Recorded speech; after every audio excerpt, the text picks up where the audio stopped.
जल तीनों रतिया हो।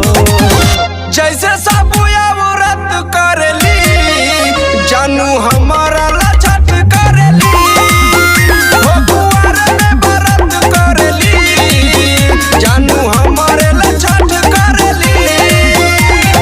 बोला बोला छठी मैया की जानू हमारे ला छठ करेली।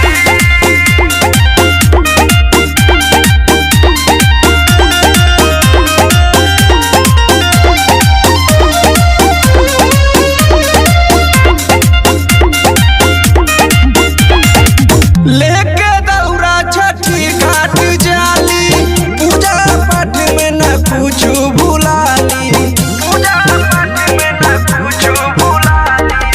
करे गोहरिया दिया नद मैया, पति परी दिया निता के मिलैया। असो ही जा सहैया हो, जोड़ी नाता छठी मैया हो। ना मुलायम से हट करेली जानू